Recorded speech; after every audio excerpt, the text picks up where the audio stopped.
Hi, my name is Mark.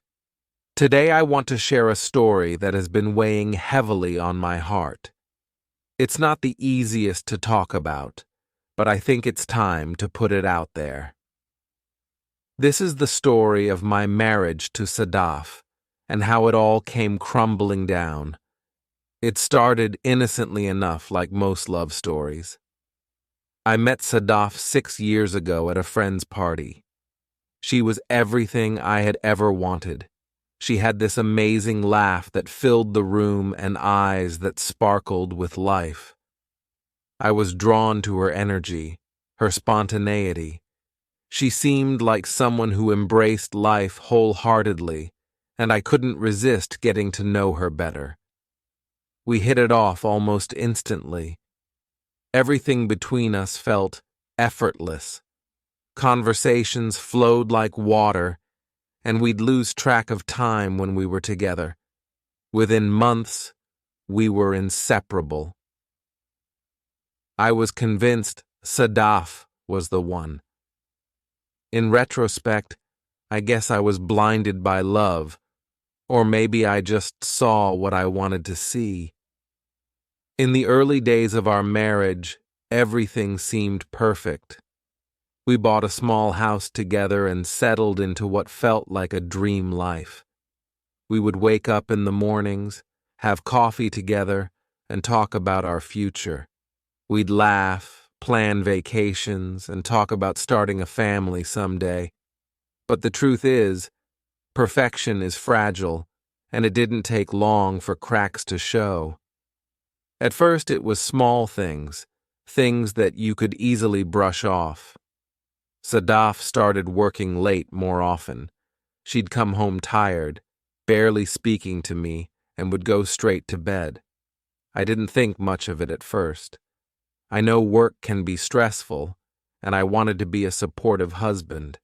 But then she started canceling our weekend plans, saying she needed time to rest or catch up on some work. It was around that time I noticed her phone was always glued to her hand. She'd get messages at all hours of the day and night. When I asked her about it, she'd say it was just work. I believed her. I had no reason not to. But then the distance between us grew. It felt like I was living with a stranger. We were in the same house, but emotionally, we were worlds apart. I remember one night, maybe a year into our marriage, I tried to talk to her. I wanted to know what was going on. I asked her, "Sadaf, is everything okay between us? You seem distant." She looked at me, her face expressionless, and said, "Everything's fine, Mark. You're imagining things." But I wasn't imagining things. I knew something was wrong, but I didn't know how to fix it.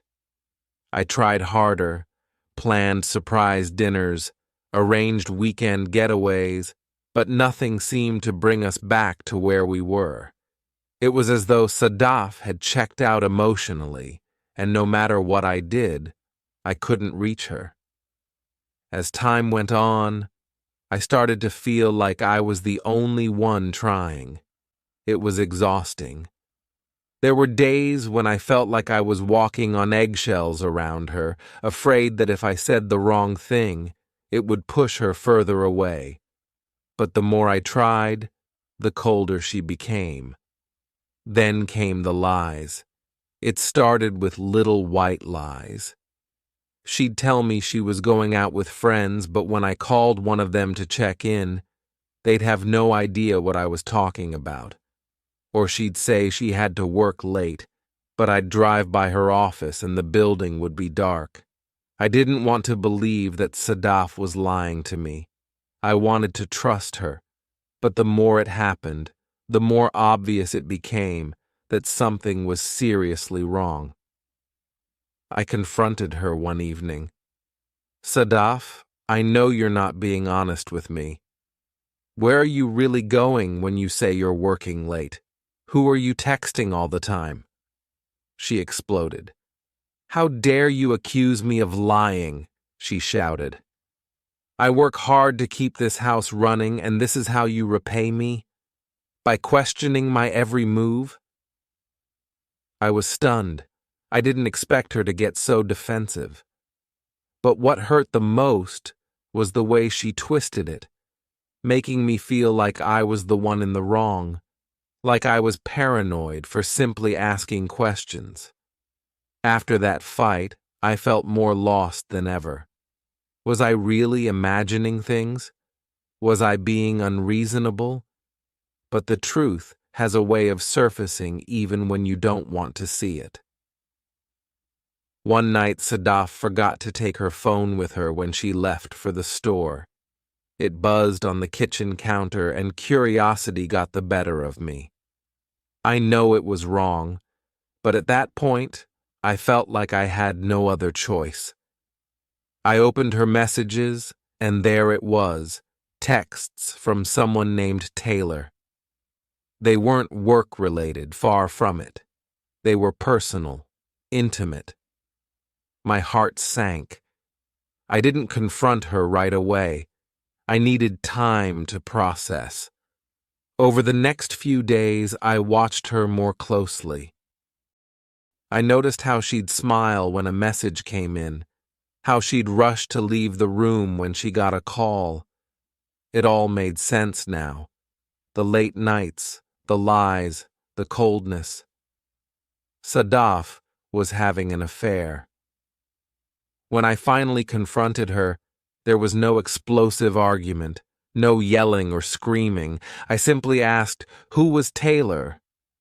Her face went pale. She stammered, trying to come up with an excuse, but it was too late. The damage was done. "I'm sorry, Mark," she whispered. "I never meant for it to go this far." I stood there, stunned. I couldn't believe what I was hearing. The woman I had loved so deeply, the one I had built my life around, had betrayed me. I wanted to scream, to cry, to ask her how she could do this to me. But instead, I just felt numb. Sadaf tried to explain, saying she had felt trapped in our marriage, that she didn't know how to tell me she was unhappy. But none of it mattered. The trust was broken, and there was no going back. We tried counseling, but it didn't help. Sadaf had checked out of the marriage long before her affair started, and I was left to pick up the pieces of my shattered heart. In the end, we divorced. It was painful, but it was the only option. I couldn't stay in a marriage where I was constantly questioning whether I was enough, whether I could trust her. Looking back, I wish I had seen the signs sooner. Maybe I could have done something to save our marriage, or maybe it was doomed from the start. I don't know. All I know is that love isn't enough if there's no trust, no communication. After the divorce, things weren't easy for me. I moved out of the house, which I'd loved because it was supposed to be our forever home. Every corner of it was filled with memories, both good and bad, and staying there would have been like living with ghosts.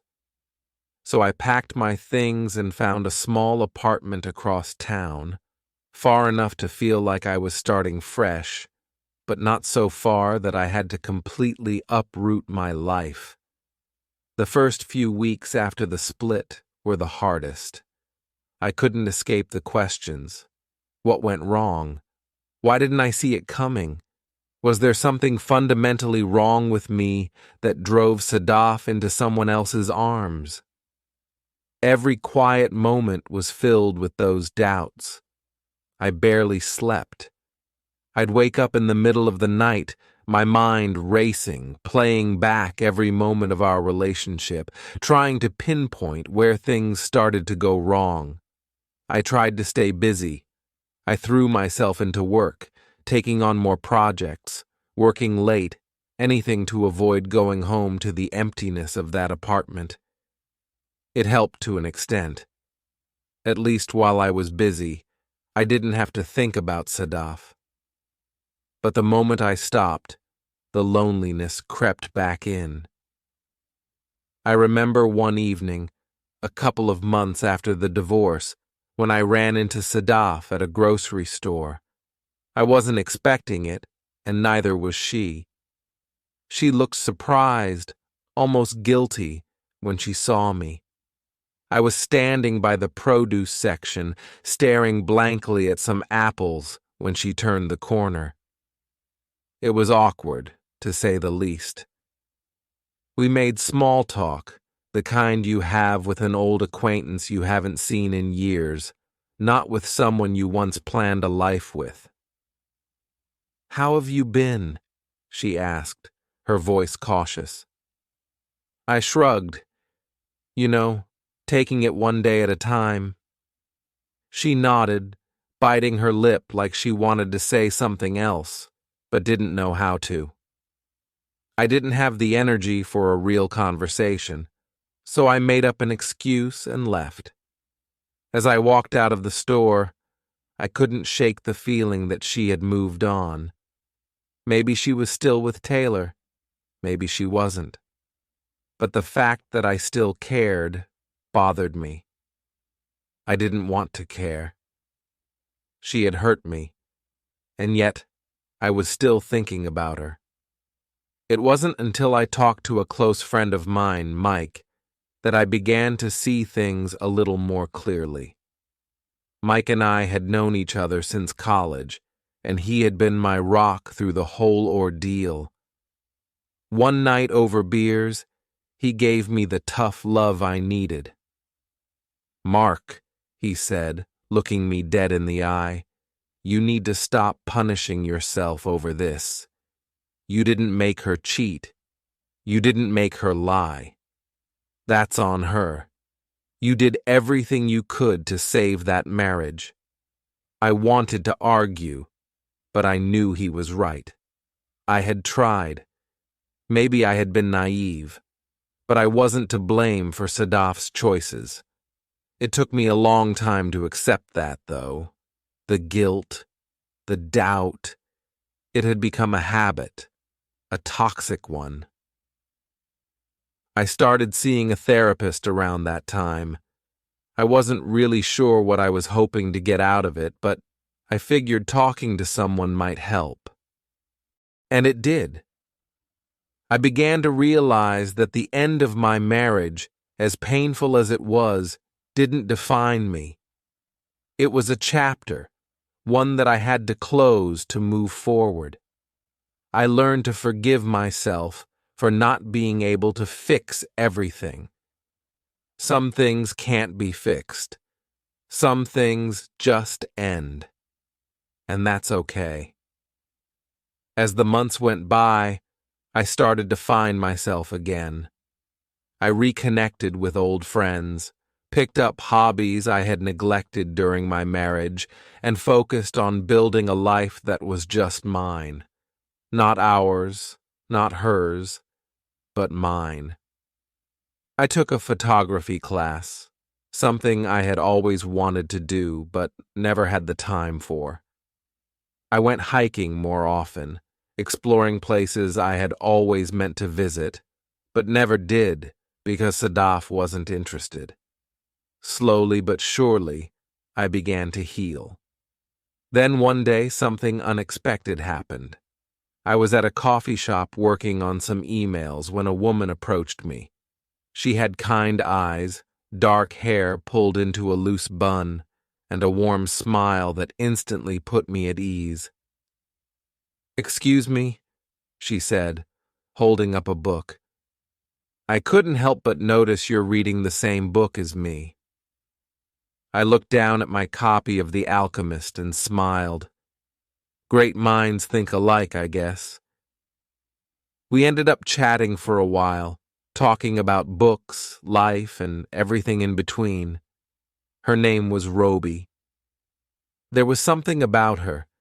Maybe it was her kindness or her genuine interest in what I had to say, but for the first time in a long time, I felt a spark of hope. It wasn't like I was falling head over heels or anything like that, but I felt something I hadn't felt in ages, a connection. Over the next few weeks, Robi and I ran into each other a few more times at the same coffee shop. Each time, our conversations grew a little longer, a little deeper. I found myself looking forward to those moments, something I hadn't experienced since the early days of my relationship with Sadaf. Eventually, I asked her out for dinner, and to my surprise, she said yes. We had a great time, and as the evening ended, I realized something important. I was ready to open up again, not necessarily to fall in love, but to let someone new into my life. For so long, I had been holding on to the pain of the past, afraid to move on. But sitting there with Robi, I realized that it was okay to start over. It was okay to hope again. Our relationship didn't blossom overnight. It was slow, cautious. I was still healing, still learning to trust again, and Robi understood that. She didn't push me, and for the first time, I felt like I was with someone who saw me for who I was, flaws and all. In time, I let go of the anger I had towards Sadaf. I stopped blaming her, and more importantly, I stopped blaming myself. Some relationships aren't meant to last forever, and that's not a failure. It's just life. Sadaf and I had our time, and while it ended badly, it taught me lessons I wouldn't trade for anything. I learned how to forgive, how to let go, and how to rebuild. After that first dinner with Robi, I found myself wondering what was next. I wasn't in a rush to figure everything out like I had been in the past. With Sadaf, everything had moved so fast. We'd fallen in love quickly, gotten married, and built a life together at breakneck speed. But with Robi, things felt different. It was slower, calmer, more real in a way. There was no pressure to rush into something, and for the first time in my life, I appreciated the value of taking things one day at a time. We continued to see each other, coffee dates, dinners, weekend walks in the park, and slowly, I found myself opening up more. At first, I had been hesitant to talk about my past with her. I didn't want to dump all my baggage on her so soon. But Robi, being the patient and understanding person she was, never pushed. She let me share things at my own pace, and eventually, I told her everything. One evening, as we sat by the river watching the sun set, I told her about Sadaf, about the affair, about the divorce, about how broken I had felt afterward, how lost I had been. I expected her to be uncomfortable, maybe even pull away, but she didn't. Instead, she just listened quietly, nodding occasionally, letting me know she was there, really there. When I finished, she placed her hand on mine and said something I'll never forget. "Mark, you've been through a lot, but that doesn't mean you're broken. You're just human. We all have scars, but it's how we move forward those matters." Her words hit me harder than I expected. For so long, I had seen myself as damaged, as someone who had failed at one of the most important relationships in his life. But in that moment, with Robi's quiet reassurance, I started to believe that maybe, just maybe, I wasn't as broken as I thought. We continued to grow closer, and with each passing day, I felt myself healing in ways I hadn't even realized I needed. Robi brought a lightness into my life, a sense of peace that I hadn't felt in years. It wasn't just that she was kind or understanding. It was that she saw me for who I was, flaws and all, and accepted me without judgment. As we got to know each other better, I learned more about her past as well. Robi had been through her own struggles. She had lost her mother to cancer when she was in her early 20s, and the grief had shaped much of who she was. But instead of letting it harden her, Robi had chosen to embrace life with an open heart. She believed in living fully, in being present, in cherishing the small moments, because she knew all too well how fragile life could be. Her outlook on life was contagious. Being around her made me want to be better, not just for her, but for myself. I started to let go of the lingering bitterness I had towards Sadaf. It wasn't easy, and there were days when the memories of what had happened still stung. But over time, I realized that holding on to that anger was only hurting me. Sadaf had moved on, and so should I. I remember one night, months into my relationship with Robi, when Sadaf came up in conversation. We were at my apartment, curled up on the couch, watching a movie. During a quiet moment, Robi turned to me and asked, "Do you ever talk to her?" "Sadaf?" I asked, surprised. "No, not since the divorce." "Why?" Robi shrugged. "Just curious. I was wondering if you ever got closure." I thought about it for a moment. Closure. It was something I had thought about a lot after the divorce. For a long time I had wanted answers. Answers that Sadaf couldn't or wouldn't give me. I wanted to know why she cheated, why she didn't fight for our marriage, why she let it fall apart without so much as a real explanation. But now, sitting there with Robi, I realized something important. "I don't think I need closure from her," I said slowly, choosing my words carefully. "I've spent so much time trying to understand why things happened the way they did. But maybe it's not about getting answers from her. Maybe it's about accepting that sometimes things just end. And that's okay." Robi smiled, her eyes soft. "I think that's a really healthy way to look at it." And it was. For the first time, I felt like I didn't need Sadaf's validation or an apology. I didn't need her to explain herself, because no explanation would ever fully heal the wounds she had left. Healing had to come from within me. I had to let go of the need to understand every detail of what had gone wrong and just accept that it had.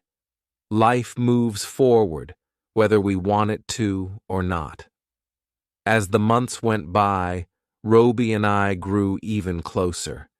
We took trips together, met each other's friends and families, and slowly started talking about the future. It wasn't like with Sadaf, where everything felt rushed and frantic.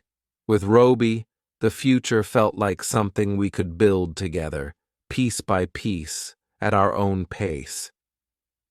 There was a day, about a year after we started dating, that stands out to me. Robi and I were walking through a park on a crisp autumn afternoon, the leaves crunching under our feet. We weren't talking about anything in particular, just enjoying the day, when she suddenly stopped and looked at me, a thoughtful expression on her face. "You know, Mark," she said quietly, "I've been thinking a lot lately about us, about what we want." I raised an eyebrow, curious. "Yeah?" And what have you been thinking? She smiled a little shyly. I think I'm ready for more, for us to take that next step. Whatever that looks like, I love you, and I want to build a life with you. Her words took me by surprise, not because I didn't feel the same, but because I hadn't realized just how ready I was for that next step, too. I hadn't allowed myself to think about the future in that way since Sadaf, but now, with Robi standing in front of me, looking at me with such love and trust, I realized that I was ready to open my heart fully again, ready to take that risk. I love you too, Robi, I said, my voice steady, and I'm ready to build that life with you. It wasn't a grand, sweeping proposal, and there were no dramatic gestures, but in that quiet moment, I knew that my journey of healing had come full circle. I had gone from a broken man, struggling to understand the ruins of his marriage, to someone who had rebuilt his life piece by piece, with the help of someone who truly saw him. The future wasn't something I feared anymore. It was something I looked forward to. With Robi by my side, I knew that whatever came next, we would face it together, open, honest, and with the lessons of the past firmly behind us. Life with Robi unfolded in ways I never expected. After that autumn day in the park, we didn't rush into any big decisions. We simply continued to grow together, and for the first time in a long time, I wasn't in a hurry. I'd learned that patience was key in a relationship. Robi and I took things slowly, savoring every moment, and it felt right. It was about a year and a half into our relationship when Robi and I decided to move in together. I remember that day vividly. We stood in her cozy apartment, surrounded by boxes and scattered furniture, laughing as we tried to figure out where everything would go. Moving in with someone always brings a mix of excitement and nervousness. You learn things about each other that you never noticed before, little quirks and habits that can either bring you closer or drive you mad. Robi was neat, organized in a way that put my bachelor-style living to shame. I was more of a throw-it-where-it-fits kind of guy. There were a few minor clashes at first, like when I left dishes in the sink for a bit too long, or when she rearranged my books in alphabetical order, which, I admit, actually made finding things easier. But those were small things, and we found ways to navigate them together. It wasn't about perfection. It was about compromise, about learning to live with each other's flaws and differences. One evening, after we had finished unpacking the last of the boxes, we sat down on the couch, exhausted but happy. The place didn't quite feel like home yet, but it was starting to. I looked over at Robi, her hair falling loose from the messy bun she'd tied up earlier, and I realized just how much my life had changed. "Do you ever think about the future?" I asked her, my voice soft in the dimly lit living room. Robi looked at me, a small smile playing at the corners of her lips. "Of course. I think about it all the time. Why?" I hesitated for a moment, unsure of how to express the thoughts swirling in my head. I had spent so much of my life afraid of the future, afraid of what it held after everything that had happened with Sadaf. But now, with Robi, the future didn't seem so daunting anymore. "I guess I'm just happy," I said, feeling a little foolish for stating something so simple. For the first time in a long time, I'm not scared of what's next. I don't feel like I'm trying to fix something or fill a void. I'm just happy. Robi's smile widened, and she leaned over, resting her head on my shoulder. I'm happy too, Mark, more than I've been in a long time. We sat there in comfortable silence, listening to the soft hum of the city outside our window. The night felt peaceful, like the calm after a long storm.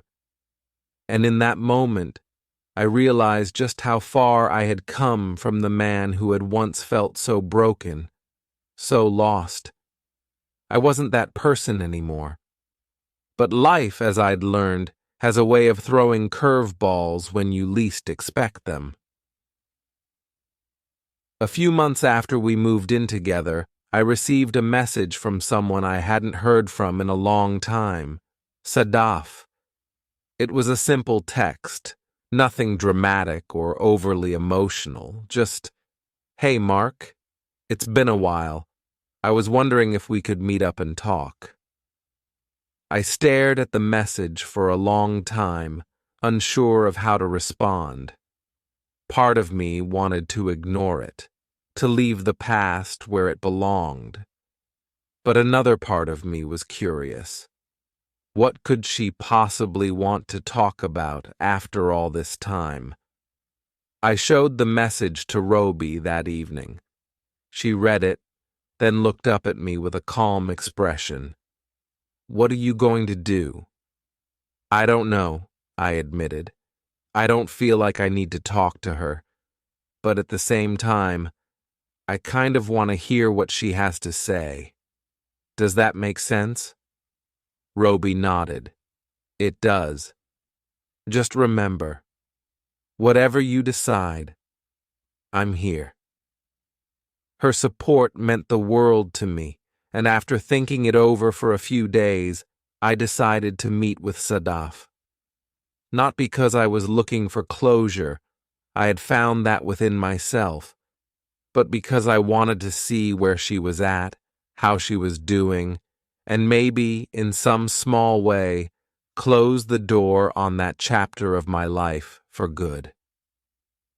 We met at a quiet cafe, the same one where we used to go during our early days together. Seeing Sadaf again was strange. She looked different, older, more tired, like life had worn her down in ways I hadn't expected. There was an awkwardness between us, a tension that wasn't hostile, but wasn't quite comfortable either. "Thanks for meeting with me," she said, her voice softer than I remembered. "I wasn't sure if you'd want to." "I almost didn't," I replied honestly, "but I figured we both deserved a chance to talk." Sadaf nodded, stirring her coffee absently. There was a long pause before she spoke again.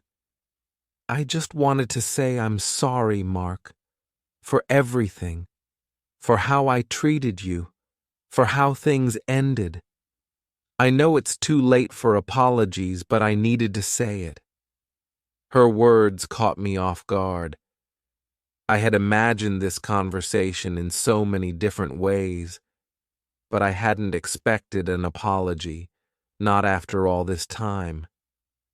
"I appreciate that, Sadaf," I said, choosing my words carefully. "But we both made mistakes. It wasn't all on you." She shook her head. "No, it was. I was the one who cheated. I was the one who gave up. You didn't deserve that." For a moment, I didn't know what to say. I could see the regret in her eyes, and it made me realize something important. Sadaf wasn't the villain I had made her out to be in my mind. She was just a person who had made bad choices, who had been lost in her own way. "I've moved on," I said finally, my voice steady. "I've healed, and I hope you have too." She smiled sadly. "I'm trying," It's been hard, but I'm working on it. We talked for a little while longer, catching up on the basics of life, work, family, the usual stuff, but the conversation didn't linger on the past. There was no need to rehash old wounds. When we said goodbye, I felt lighter, like a weight I hadn't even realized I was carrying had been lifted. As I walked back to the apartment I now shared with Robi, I realized that the meeting with Sadaf wasn't about closure. It wasn't about making peace with her. It was about making peace with myself, about acknowledging that the past, while painful, didn't define who I was anymore. When I got home, Robi was waiting for me. She looked at me with those warm, understanding eyes, and without a word, I knew she understood everything that had happened. "How did it go?" she asked quietly. "It went well," I said, feeling a sense of calm wash over me. I think I can finally say goodbye to that part of my life, and I could. Meeting with Sadaf hadn't reopened old wounds. It had allowed me to close them for good. I realized that the love I had once felt for her had faded into something else, something that was more about understanding and forgiveness than anything else. As the days turned into weeks and the weeks into months, Robi and I continued to build our life together. We talked about the future, about maybe getting a house, starting a family someday, but we weren't in a rush. We had learned that life doesn't always go according to plan, and that was okay. We were happy, and that was enough. One day, as we sat on the porch of our new home, watching the sunset, Robi turned to me with a playful smile. "You know, Mark," she said, "I think we've got a pretty good thing going here." I smiled back at her, feeling a warmth in my chest that I hadn't felt in a long time. "Yeah, I think so too." And in that moment, I knew that everything, every heartache, every struggle, every painful lesson had led me to this point, to this life, to this love. Time passed quietly after that chapter, with Sadaf had finally closed. Robi and I settled into our new life with an ease I hadn't experienced before. It was as if, after years of turbulence and doubt, I had finally found the calm I had been searching for. We lived our days filled with laughter, companionship, and a deep sense of understanding that only comes when two people truly see each other for who they are. But life, as I had learned, was never a straight path. One evening, about a year after we moved into the house, I came home from work to find Robi sitting at the dining room table, staring at a letter in her hands.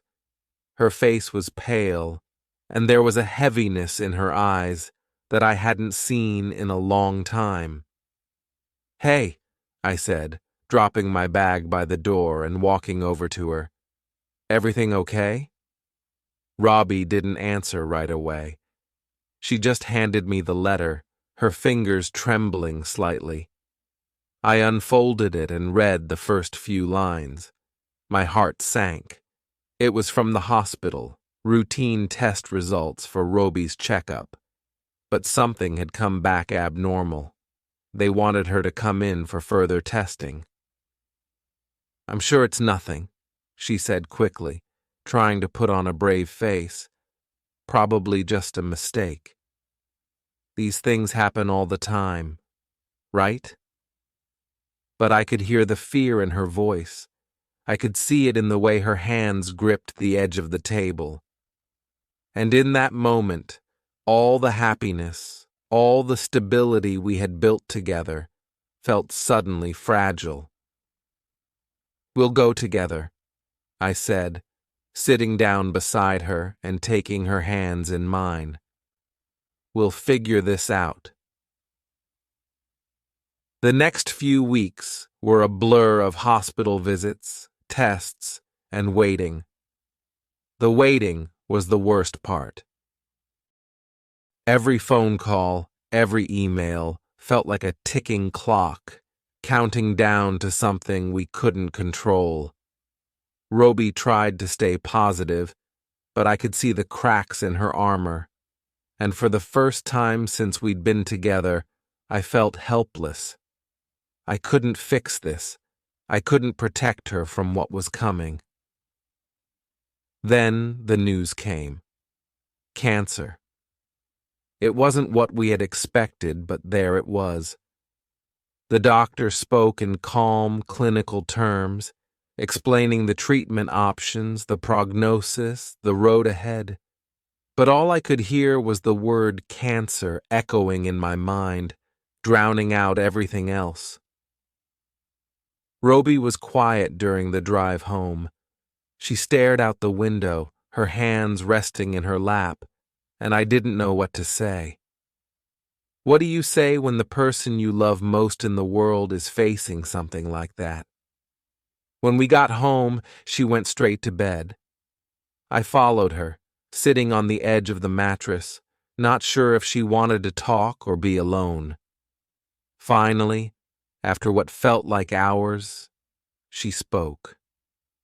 "I'm scared, Mark."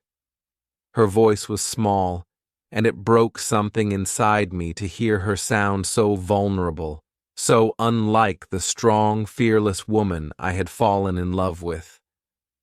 "I am too," I admitted, feeling the weight of those words settle between us. We stayed like that for a long time, just holding each other, neither of us knowing what the future held. But one thing was certain: whatever happened, we would face it together. The months that followed were some of the hardest of my life. Robi started chemotherapy, and the side effects hit her hard. She lost weight, her hair, her energy. There were days when she could barely get out of bed, days when she was too sick to eat or even talk. It was heartbreaking to see her like that, this vibrant, full-of-life woman reduced to someone who had to fight just to make it through the day. But through it all, she never gave up. Even on her worst days, she would look at me with that same quiet determination and say, "We'll get through this." And I believed her. I had to, because the alternative was too painful to even consider. Our friends and family rallied around us, offering support in any way they could. My parents, who lived a few hours away, would come to help out whenever possible. Robi's sister, Katie, practically moved in with us during the roughest weeks, and having her there made a world of difference. But even with all the support, it was a battle we fought alone, in the quiet moments, behind closed doors, when it was just the two of us. There were nights when I would lie awake, listening to Robi's soft breathing beside me, and wonder if we would ever get our old life back, the life we had built together, full of hope and dreams for the future, now seemed like a distant memory. But then, I would remember the promise I had made to her, that we would face this together, and I knew I couldn't let myself fall apart, not when she needed me to be strong. As the months went on, there were small victories. The treatments, though brutal, started to show signs of working. Robi's doctors were cautiously optimistic, and slowly she began to regain some of her strength. It was a long, grueling process, but she was a fighter, and bit by bit, she started to come back to me. One afternoon, as we sat in the garden, watching the flowers bloom, Robi turned to me with a tired but genuine smile. I think I'm starting to feel like myself again, she said softly. I squeezed her hand, my heart swelling with relief. I never doubted you for a second. She laughed, a weak but beautiful sound that I hadn't heard in far too long. And in that moment, I knew that no matter what happened, we would make it through. We had already survived so much together, and I was ready to keep fighting for as long as it took. Months later, after what felt like an eternity, Robi went in for her final round of tests. The results were what we had been praying for: remission. The cancer was gone, and though the doctors warned us that there was always a chance it could come back, for now we could breathe again. We could live again. It wasn't the end of the story, but it was a new beginning, a second chance at the life we had almost lost. As we sat on the porch of our home that evening, watching the sun set over the horizon, Robi leaned her head on my shoulder and whispered, "We made it, didn't we?" I wrapped my arm around her, pulling her close, and smiled. Yeah, we did. And in that quiet moment, I realized something.